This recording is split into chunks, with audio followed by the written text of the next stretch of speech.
Okay, so I'm here with David Luck, his film Brunch Before Baptism, short comedy. Welcome to London. Oh, it's great being here. It's great, lovely to see you again. So I know we've talked about this before, but for the sake of people that haven't seen this, if you could just give us a quick. Oh, absolutely. It's about a young man's baptism, and it takes place in the afternoon with two sides of his family that are from the South. Takes place in Louisiana, and very dysfunctional, and what turns out to be supposedly a nice, pleasant backyard gathering turns into a toxic, dysfunctional meeting of the families. Yes. Now this could easily have been, well, not easily have been a serious film. You obviously set out to make it a comedy, but what's the premise of this, the background to? Because I know you've done other films before. Yes. Similar to the other films, I believe the key word is acceptance, and no matter, all families have dysfunction, and there's the uncle that disapproves of what the nephew is doing, or the mother that wished that the daughter would have married a doctor instead of an artist, things like that, and it brings it all together, I guess you would say. Tell me about the comedy writing, the process you go through, because I always think that comedy is a really difficult thing to write. But give us a flavour of what actually is involved in doing that. For me, because it's tough. It is, and I definitely have to write alone, because if anyone was listening to me writing, I would sound like a schizophrenic, because I go into character and then I tell you what, and the accent and stuff. So it's definitely something that you have to do alone, or I have to do alone. But comedy is tricky. It can be very difficult at times, and like we've talked about in the past, it's getting that certain beat, and of course there's always what I feel is funny, deadpan, crickets in the audience, and then dies on its feet. Absolutely. And do you base this on people that you know? Absolutely. Right. And do they know that you base this on? Some do and some don't, Because some of them might take a bit of, not offence, but they might be a bit perturbed about. Yeah. Because you might not portray them in the most favourable light. Exactly. And I'm sure you exaggerate the people they are. But I do. I guess, but. Well, then some I don't, which is not. Right. Okay. But it's funny because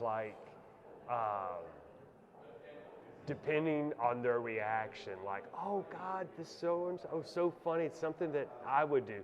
Well, I based that on you, and then not literally on me, I hope.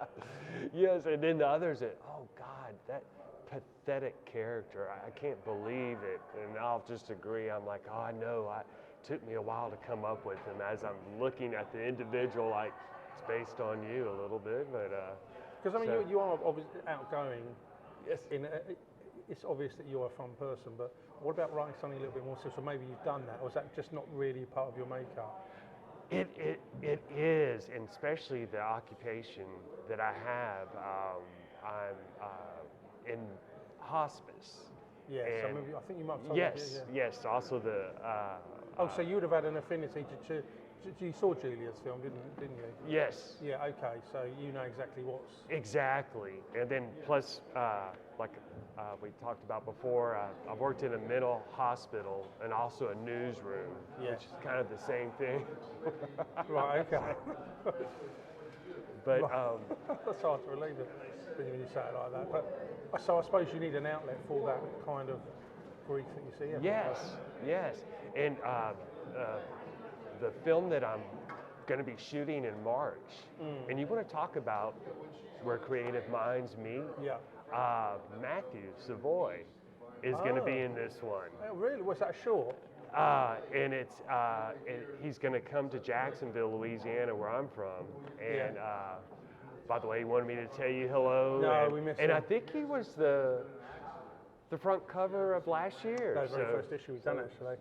poster child. Yeah, he's a poster boy for the next generation. Yeah. Yes. No, he's a lovely, lovely guy. Really great fun. Oh, and yes. Is this another comedy? It is, and it's about a therapy session, a life coach that gathers all these celebrities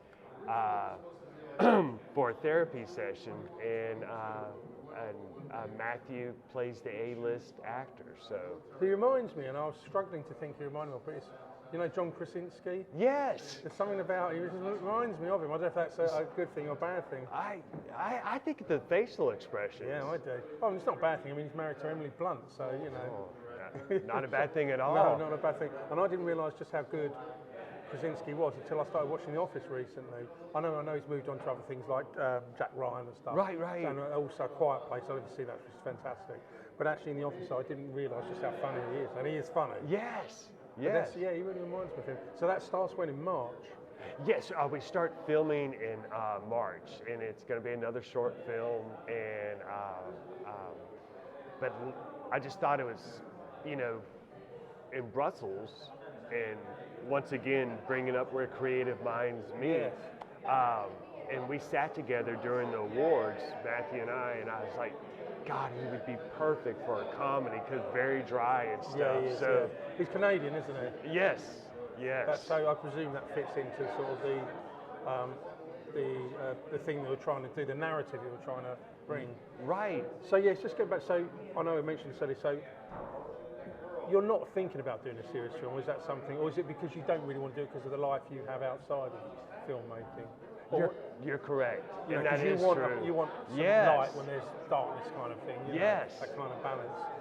And I do appreciate drama and tragedy, but I've just always lived for comedy. It's just, I guess I'm seeking that relief of laughter.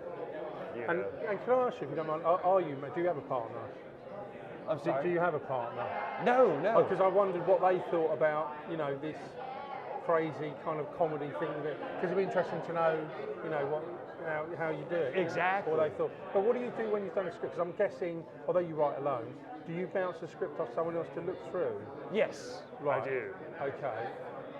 And that's a tough part, because you've got to take on board the comments they're going to make, yeah? Right. And what happens if they say, it's really funny, but you know, this part's not working? Because I guess it happens. It happens all the time. And there's sometimes I agree, and sometimes I'm like, I'm just gonna go with my gut feeling about it, and you know. Yeah. But Steve, there's been times when they're right. Like, okay, it did fail, or this line was horrible, you know. So. And I know it's all comedy, it's comical, but there must be part of the filmmaking process that you don't actually enjoy. Or, not you don't enjoy it, it's hard to do and it's not something you particularly look forward to, or do you just love the whole process?